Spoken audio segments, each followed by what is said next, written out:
आप सुनेंगे मुंशी प्रेमचंद द्वारा लिखित कहानी दुनिया का सबसे अनमोल रतन। दिलफिगार एक पुरखार दरख्त के नीचे दामन चाक किए हुए बैठा खून के आंसू बहा रहा था। वो हुस्न की देवी यानी मलिका दिलफरेब का सच्चा और जांबाज आशिक था। उन अशाक ही नहीं जो इत्र फुलेल में बसकर और लिबास फाखिरा में सजकर आशिक के भेस में माशूकियत का दम भरते हैं, बल्कि उन सीधे साधे भोले भाले फिदाइयों में जो कोह और बयाबा में सर टकराते और नाला और फरियाद मचाते फिरते हैं। दिलफरेब ने उससे कहा था कि अगर तू मेरा सच्चा आशिक है तो जा और दुनिया के सबसे बेश बहाशा लेकर मेरे दरबार में आ, तब मैं तुझे अपनी गुलामी में कबूल करूंगी। अगर तुझे वो चीज़ ना मिली तो खबरदार इधर का रुख ना करना, वरना दार पर खिंचवा दूंगी। दिलफिगार को अपने जज्बे के इजहार का, शिकवा शिकायत और जमाले यार के दीदार का मुतलक मौका न दिया गया। दिलफरेब ने जूं ही ये फैसला सुनाया, उसके चौबेदारों ने गरीब दिलफिगार को धक्के देकर बाहर निकाल दिया। और आज 3 दिन से ये सितम रसीदा शख्स उसी पुरखार दरख्त के नीचे इसी वहशतनाक मैदान में बैठा हुआ सोच रहा है कि क्या करूं, दुनिया के सबसे बेश बहाशय नामुमकिन, और वो है क्या? कारून का खजाना, आबे हयात, ताज़े खुसरो, जामे जम, तख्ते ताउस या ज़रे परवेज़? नहीं, ये चीज़ें हरगिज़ नहीं। दुनिया में ज़रूर इनसे गिरातर, इनसे भी बेशबहाशा चीज़ें मौजूद हैं, मगर वो क्या हैं, कहाँ हैं, कैसे मिलेंगी? या खुदा, मेरी मुश्किल क्यों कर आसान होगी? दिलफिगार इन्हीं ख़यालात में चक्कर खा रहा था कि अक्ल कुछ काम ना करती थी। मुनीर शामी को हातिम सा मददगार मिल गया। है काश कोई मेरा भी मददगार हो जाता। ऐ काश मुझे भी उस चीज़ का जो दुनिया की सबसे बेशबहा है नाम बतला दिया जाता। भला से वो शय दस्तयाब ना होती, मगर मुझे इतना मालूम हो जाता कि वो किस किस्म की चीज़ है। मैं घड़े बराबर मोती की खोज में जा सकता हूँ। मैं समंदर का नगमा, पत्थर का दिल, कज़ा की आवाज़ और उससे भी ज़्यादा बेनिशान चीज़ों की तलाश में कमर हिम्मत बांध सकता हूँ, मगर दुनिया की सबसे बेश बहाशा ये मेरे पर परवाज़ की बालाएतर है। आसमान पर तारे निकल आए थे। दिलफिगार यकायक खुदा का नाम लेकर उठा और एक तरफ को चला खड़ा हुआ। भूखा प्यासा, बरहना तन, खस्तोजार, वो बसनों वीरानों और आबादियों की खाक छानता फिरा। तलवे कांटों से छलनी हो गई। जिस्म में तारे सतर की तरह हड्डियां ही हड्डियां नजर आने लगी, मगर वो चीज़ जो दुनिया की सबसे बेशबहाशा थी मयस्सर ना हुई और ना उसका कुछ निशान मिला। एक रोज़ भूलता भटकता एक मैदान में निकला जहाँ हज़ारों आदमी हल्का बांधे खड़े थे। बीच में अम्मामे और अब्बा वाले रिशाइल काजी शान तहक्कुम से बैठे हुए बाहम कुछ गुरफिश कर रहे थे, और उस जमात से ज़रा दूर पर एक सूली खड़ी थी। दिलफिगार कुछ नातवानी के गलबे और कुछ यहाँ की कैफियत देखने के इरादे से ठिठक गया। क्या देखता है कि कई बरकंदार एक दस्तो पाक जंजीर कैदी को लिए चले आ रहे हैं। सूली के करीब पहुंचकर सब सिपाही रुक गए और कैदी की हथकड़ियाँ, बेड़ियाँ सब उतार ली गई। उस बदकिस्मत शख्स का दामन सदा ही बेगुनाहों के खून के छींटों से रंगीन हो रहा था, और उसका दिल नेकी के ख्याल और रहम की आवाज़ से मुतलक मानूस ना था। उसे काला चोर कहते थे। सिपाहियों ने उसे सूली के तख्ते पर खड़ा कर दिया।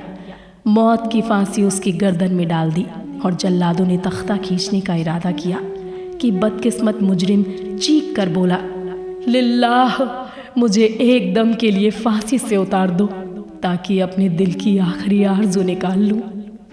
ये सुनते ही चारों तरफ सन्नाटा छा गया। लोग हैरत में आकर ताकने लगे। काजियों ने एक मरने वाले शख्स की आखिरी इस्तिदा को रद्द करना मुनासिब न समझा, और बदनसीब सियाहकार काला चोर ज़रा देर के लिए फांसी से उतार लिया गया। इस मजमे में एक खूबसूरत भोला भाला लड़का एक छड़ी पर सवार होकर अपने पैसे पर उछल उछल कर फर्जी घोड़ा दौड़ा रहा था और अपने आलिम सादगी में मग्न था। गोया वो उस वक्त वाकई किसी अरबी रहवार का शह सवार था। उसका चेहरा इस सच्ची मुसर्रत से कंवल की तरह खिला हुआ था जो चंद दिनों के लिए बचपन में ही हासिल होती है और जिसकी याद हमको मरते दम तक नहीं भूलती। उसका सीना अभी तक मासियत के गर्द गुबार से बेलौस था और मासूमियत उसे अपनी गोद में खिला रही थी। बदकिस्मत काला चोर फांसी से उतरा। हजारों आंखें उसी पर गड़ी हुई थी। वो उस लड़के के पास आया और उसे गोद में उठाकर प्यार करने लगा। उसे उस वक्त वो ज़माना याद आया जब वो खुद ऐसा ही भोला भाला, ऐसा ही खुश व खुर्रम और ऐसा ही पाको साफ था। माँ गोदियों में खिलाती थी, बाप बलाए लेता था और सारा कुनबा जाने वारा करता था। आह, काले चोर के दिल पर इस वक्त अय्याम गुज़िश्ता की याद का इतना असर हुआ कि उसकी आंखों से, जिन्होंने नीम बिस्मिल्लाह लाशों को तड़पते देखा और ना झपकी थी, आंसू का एक कतरा टपक पड़ा। दिलफिगार ने लपक कर इस दरख्ता को हाथ में ले लिया और उसके दिल ने कहा, बेशक ये शय दुनिया की सबसे अनमोल चीज़ है, जिस पर तख्ते ताउस और जामे जम और आबे हयात और ज़रे परवेज़ सब तसद्दुक है। इसी ख्याल से खुश होता, कामयाबी की उम्मीद से सरमस्त दिलफिगार अपने माशूका दिलफरेब के शहर मीनो सवात को चला। मगर जो मंजिल तय होती जाती थी, उसका दिल बैठा जाता था कि कहीं उस चीज़ को जिसे मैं दुनिया की सबसे बेशबहा चीज़ समझता हूँ, दिल फरेब की निगाहों में कदर ना हुई तो मैं दार पर खींच दिया जाऊँगा और इस दुनिया से ना मुराद जाऊँगा। पर हर चे बादाबाद, अब तो किस्मत आजमाई है। आखिर कोह दरिया तय करके शहर मीनो सवाद में आ पहुँचा और दिल फरेब के दरो दौलत पर जाकर इल्तिमास की कि खस्तोजार दिलफिगार बाफल्ज ए खुदा तामील इरशाद करके आया है और शरफ़ कदम बोसी चाहता है। दिल फरेब ने फिर फौर हुजूर में बुला भेजा और एक ज़र निगाह पर्दे की ओर से फरमाइश की कि वो दरियाए बेशबहा पेश करो। दिलफिगार ने एक अजब उम्मीद नीम के आलम में वो कतरा पेश किया और उसकी सारी कैफियत निहायत ही मुअस्सर लहजे में बयान की। दिल फरेब ने कुलुरदाद बगौर सुनी और तोहफ़ा हाथ में लेकर ज़रा देर तक गौर करके बोली, दिलफिगार, बेशक तूने दुनिया की एक बेशकीमती चीज़ ढूंढ निकाली। तेरी हिम्मत को आफरी और तेरी फरासत को महरबा, मगर ये दुनिया की सबसे बेशकीमती चीज़ नहीं है। इसीलिए तू यहाँ से जा और फिर कोशिश कर। शायद अब के तेरे हाथ दरे मकसूद लगे और तेरी किस्मत में मेरी ग़ुलामी लिखी हो। अपने अहद के मुताबिक मैं तुझे दार पर खिंचवा सकती हूँ, मगर मैं तेरी जान बख्शी करती हूँ इसीलिए कि तुझ में वो औसाफ मौजूद है जो मैं अपने आशिक में देखना चाहती हूँ, और मुझे यकीन है कि तू ज़रूर कभी सुरखरू होगा। दिलफिगार इस इनायत माशुकाना से ज़रा दिलेर होकर बोला, ए महबूब दिलनशी, बाद मुद्दत के तेरे आस्था की जब रसाई नसीब हुई है, फिर खुदा जाने कि ऐसे दिन कब आएंगे। क्या तू अपने आशिक़े जाबाज के हाल ज़ार पर तरस ना खाएगी और अपने जमाल अहाँ ज़ारा का जलवा दिखाकर इस सख्त तन दिलफिगार को आने वाली सख्तियों के झिलने के लिए मुस्तैद ना बनाएगी। तेरी एक निगाह मस्त के नशे से बेखुद होकर मैं वो कर सकता हूँ जो आज तक किसी से ना हुआ हो। दिल फरेब आशिक के ये इश्तियाक आमेज़ कलमात को सुनकर बर अफरोख्त हो गई और हुक्म दिया कि इस दीवाने को खड़े खड़े दरबार से निकाल दो। चौबदार ने फ़ौरन गरीब दिलफिगार को धक्के देकर कूचाए यार से बाहर निकाल दिया। कुछ देर तक तो दिलफिगार माशुकाना से तमकीश की इस तुंद खुई पर आंसू बहाता रहा। बाद अज़ा सोचने लगा कि अब कहाँ जाऊँ। मुद्दतों की रहनवर्दियों बादिया पैमाई के बाद ये कतरा अश्क मिला था। अब ऐसी कौन सी चीज़ है जिसकी कीमत इस दरे आबदार से ज़ायद हो। हज़रत खिज़र, तुमने सिकंदर को ज़ाहो ज़ुल्मात का रास्ता दिखाया था, क्या मेरी दस्तगीरी ना करोगे? सिकंदर शाह हफ्त कीश्वर था, मैं तो एक खानुमा बर्बाद मुसाफिर हूँ। तुमने कितनी ही डूबती किश्तियाँ किनारे लगाई हैं, मुझ गरीब का बेड़ा भी पार करो। ए ज़िब्रील आली मकाम, कुछ तुम्हें इस आशिक़े नीम जानो असीर रंजो महम पर तरस खाओ। तुम मक़रबान बारगाह से हो, क्या मेरी मुश्किल आसान ना करोगे? अलगरज दिलफिगार ने बहुत फरियाद मचाई, मगर कोई उसकी दस्तगीरी के लिए नमूदार ना हुआ। आखिर मायूस होकर वो मजनू सिफत दोबारा एक तरफ को चल खड़ा हुआ। दिलफिगार ने पूरब से पश्चिम तक और उत्तर से दक्षिण तक कितने ही दरियाओं की खाक छानी। कभी बर्फिस्तानी चोटियों पर सोया, कभी हौलनाक वादियों में भटकता फिरा, मगर जिस चीज़ की धुन थी वो ना मिली। यहाँ तक कि उसका जिस्म एक तुदाए उस्तख्वा हो गया। ایک روز وہ شام کے وقت کسی دریا کے کنارے خستہ حال پڑا تھا۔ نشائے بے خودی سے چونکا، دیکھتا ہے کہ صندل کی چتا بنی ہوئی ہے اور اس پر ایک نازنین شاہانے جوڑے پہنے 16 شنگار کیے بیٹھی ہوئی ہے۔ اس کے جانوں پر اس کے پیارے شوہر کی لاش ہے۔ ہزاروں آدمی حلقہ باندھے کھڑے ہیں اور پھولوں کی برکھا کر رہے ہیں۔ یکایک چتا میں سے خود بخود ایک شعلہ اٹھا۔ ستی کا چہرہ اس وقت ایک پاک جذبے سے منور ہو رہا تھا۔ مبارک شعلے اس کے گلے لپٹ گئے اور دم زدن میں وہ پھول سا جسم خاک ہو گیا۔ معشوق نے اپنی تئیں عاشق پر نثار کر دیا اور 2 فدائیوں کی سچی لافانی اور پاک محبت کا آخری جلوہ نگار ظاہر پہ پنہا ہو گیا۔ جب سب لوگ اپنے گھروں کو لوٹے تو دلفگار چپکے سے اٹھا اور اپنے گریبائے چاک دامن میں سے یہ تدائے خاک سمیٹ لیا اور اس مستعد خاک کو دنیا کی سب سے گریباں چیز سمجھتا ہوا کامرانی کے نشے میں مخمور کوچہ یار کی طرف چلا۔ اب کہ جوں جوں وہ منزل مقصود کے قریب آتا تھا اس کی ہمتیں بڑھتی جاتی تھی۔ کوئی اس کے دل میں بیٹھا ہوا کہہ رہا تھا کہ اب کہ تیری فتح ہے، اور اس خیال نے اس کے دل کو جو خواب دکھائے اس کا ذکر فضول ہے۔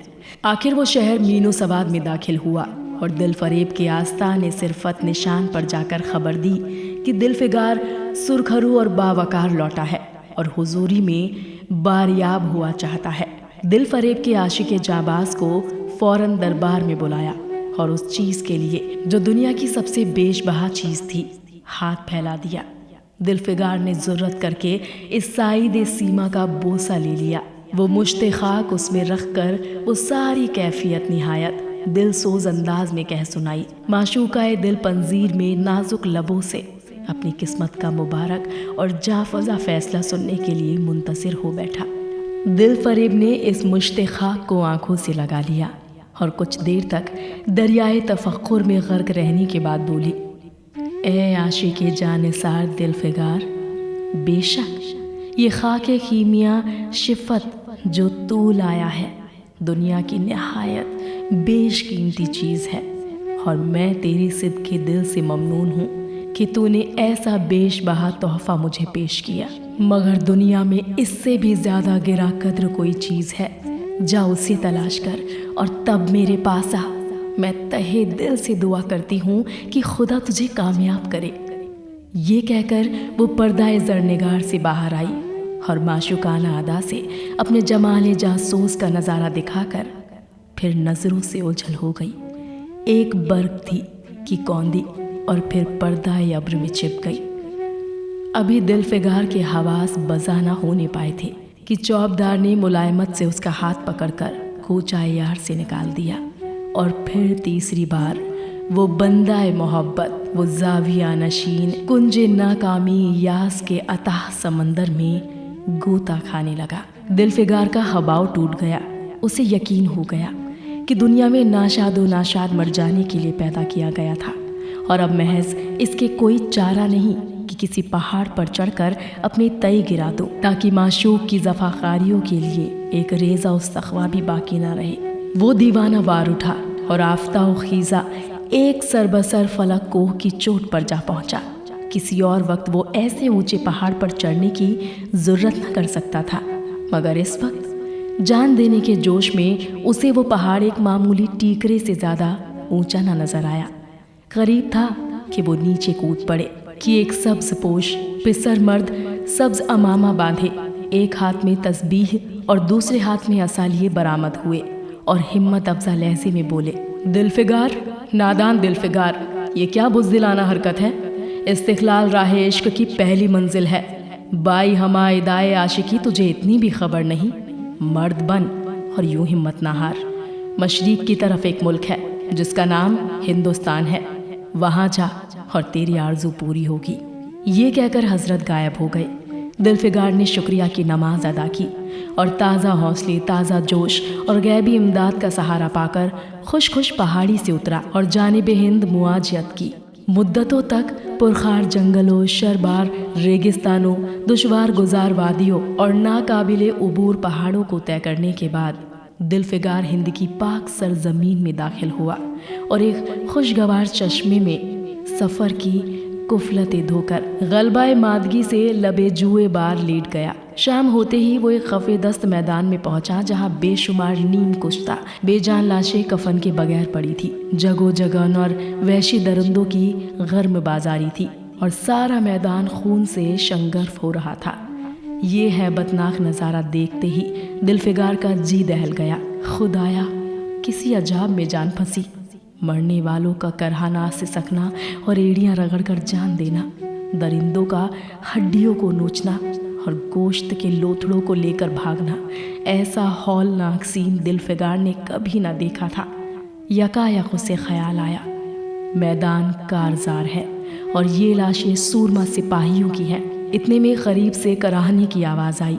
दिलफिगार उस तरफ फिरा तो देखा एक कौमी हैकल शख्स जिसका मर्दाना चेहरा ज़ोफ़-ज़ा खंदनी से जर्द हो गया है, ज़मीन पर सर निगो पड़ा है।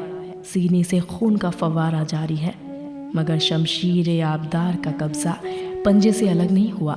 दिलफिगार ने एक चीथड़ा लेकर दहाने ज़ख्म पर रख दिया ताकि खून रुक जाए और बोला, है जवान मर्द, तू कौन है? जवान मर्द ने ये बात सुनकर आंखें खोली और दिलेराना लहजे में बोला, क्या तू नहीं जानता कि मैं कौन हूँ? क्या तूने आज तक इस तलवार की काट नहीं देखी? मैं अपनी माँ का बेटा और भारत का लख्ते जिगर हूँ। ये कहते कहते उसके तेवरों पर बल पड़ गए। जर्द चेहरा खुशमर्गी हो गया और शमशीर आबदार फिर अपना जौहर दिखाने के लिए चमक उठी। दिलफिगार समझ गया कि ये इस वक्त मुझे दुश्मन ख्याल कर रहा है। मुलायमत से बोला, ए जवान मर्द, मैं तेरा दुश्मन नहीं हूँ, एक आवारा वतन गुर्बत ज़दा मुसाफिर हूँ। इधर भूलता भटकता आ निकला। बराह करम मुझसे यहाँ की मुफस्सिल कैफियत बयान कर। ये सुनते ही ज़ख्मी सिपाही निहायती शिरली लहजे में बोला, अगर तू मुसाफिर है तो आ और मेरे खून से तर पहलू में बैठ जा, क्योंकि यही 2 उंगल ज़मीन है जो मेरे पास बाकी रह गई है और जो सिवाय मौत के कोई नहीं छीन सकता। अफसोस है कि तू यहाँ ऐसे वक्त में आया जब हम तेरी मेहमान नवाजी करने के काबिल नहीं। हमारे बाप दादा का देश आज हमारे हाथ से निकल गया और इस वक्त हम बेवतन हैं, मगर हमने हमलावर गनीम को बता दिया कि राजपूत अपने देश के लिए कैसी बेजिगरी से जान देता है। ये आसपास जो लाशें तू देख रहा है ना, ये उन लोगों की हैं जो इस तलवार के घाट उतरे हैं और गो कि मैं बेवतन हूँ, मगर गनीमत है कि हरीफ के हल्के में मर रहा हूँ। क्या तूने ये मरहम रख दिया? खून निकलने दे, इसे रोकने से क्या फ़ायदा? क्या मैं अपने ही वतन में ग़ुलामी करने के लिए ज़िंदा हूँ? नहीं, ऐसी ज़िंदगी से मरना अच्छा, इससे बेहतर मौत मुमकिन नहीं। जवान मर्द की आवाज़ मद्दम हो गई, अज़ा ढीले हो गए। खून इस कसरत से बहा कि अब खुद ब खुद बंद हो गया। रह रह कर एक आधा कतरा टपक पड़ता था। आखिरकार सारा जिस्म बेदम हो गया। कल्ब की हरकत बंद हो गई और आंखें मूंद गई। दिलफिगार ने समझा अब काम तमाम हो गया कि मरने वाले ने आहिस्ता से कहा, भारत माता की जय, और उसके सीने से आखिरी कतरा खून निकल पड़ा। एक सच्चे मुहीब वतन और देशभक्त ने हुबुल वतनी का हक अदा कर दिया। दिलफिगार इस नज़ारे से बेहद मुतासिर हुआ और उसके दिल ने कहा, बेशक दुनिया में इस कतरा खून से बेशकीमती शय नहीं हो सकती। उसने फ़ौरन उस रश के लाल रमानी को हाथ में ले लिया और उस दिले राजपूत की बिलासत पर अश करता हुआ आज़िम वतन हुआ और वही सख्तियाँ झेलता हुआ बिलासिर और मुद्दत दराज में मल्लिका अखली में खूबी दरे सदफ़ महबूबी के दरे दौलत पर जा पहुँचा और पैगाम दिया कि दिलफिगार सुर्ख़ कामगार लौटा है और दरबार में गहरबार में हाजिर होना चाहता है। दिल फरेब ने उसे फ़ौरन हाजिर होने का हुक्म दिया। खुद हस्बे मामूली पर्दाए ज़रनिगार के पसे पुश्त बैठी और बोली, दिलफिगार, अब तो बहुत दिनों के बाद वापस आया है। ला, दुनिया की सबसे बेशकीमती चीज़ कहाँ है? दिलफिगार ने पंजाए हिनाई का बोसा लेकर वो कतराए खून उस पर रख दिया और उसकी मुशर्रह कैफियत पुरजोश लहजे में कह सुनाई। वो खामोश भी ना होने पाया था कि यकायक वो पर्दाए ज़र निगार हट गया और दिलफिगार के रूबरू एक दरबार हुस्ने आरास्ता नजर आया, जिसमें एक नाज़नीन रश्क ए ज़ुलीखा थी। दिलफिगार ये तिलिस्मे हुस्न देखकर मुतय्यर हो गया और नक्शे दीवार की तरह सख्ते में आ गया कि दिल फरेब मसंद से उठी और कई कदम आगे बढ़कर उसके हम आगोश हो गई। रक़्साने दिल नवाज ने शादियाने गाने शुरू किए। हाशिया नशीनाने दरबार ने दिलफिगार को नजरें गुजारी और माहो खुर्शीद को बाइज्जत तमाम मसंद पर बैठा दिया। जब नगमाए दिल पसंद बंद हुआ तो दिल फरेब खड़ी हो गई और दस्त बस्ता होकर दिलफिगार से बोली, ए आशिके जानिसार दिलफिगार, मेरी दुआएं दिल बहदफ हुई और खुदा ने मेरी सुन ली और तुझे कामयाब व सुर्ख रू किया। आज से तू मेरा आका है और मैं तेरी कनीज नाचीज। ये कहकर उसने एक मुरस्सा संदूकचा मंगाया और उसमें से एक लोहा निकालकर जिस पर आबे ज़र से लिखा हुआ था, वो आखिरी कतराए खून जो वतन की हिफाजत में गिरे, दुनिया की सबसे बेशकीमती शय है। तो ये थी कहानी दुनिया का सबसे अनमोल रतन। आपको ये कहानी कैसी लगी हमें नीचे कमेंट सेक्शन में लिखकर ज़रूर बताएं। साथ ही अगर आप कोई कहानी सुनना चाहते हैं उसका नाम भी हमें लिखकर ज़रूर भेजें और हमारे चैनल को लाइक शेयर सब्सक्राइब करना ना भूलें और सुनते रहें स्टोरियन लफ्ज़ों के हमसफ़र।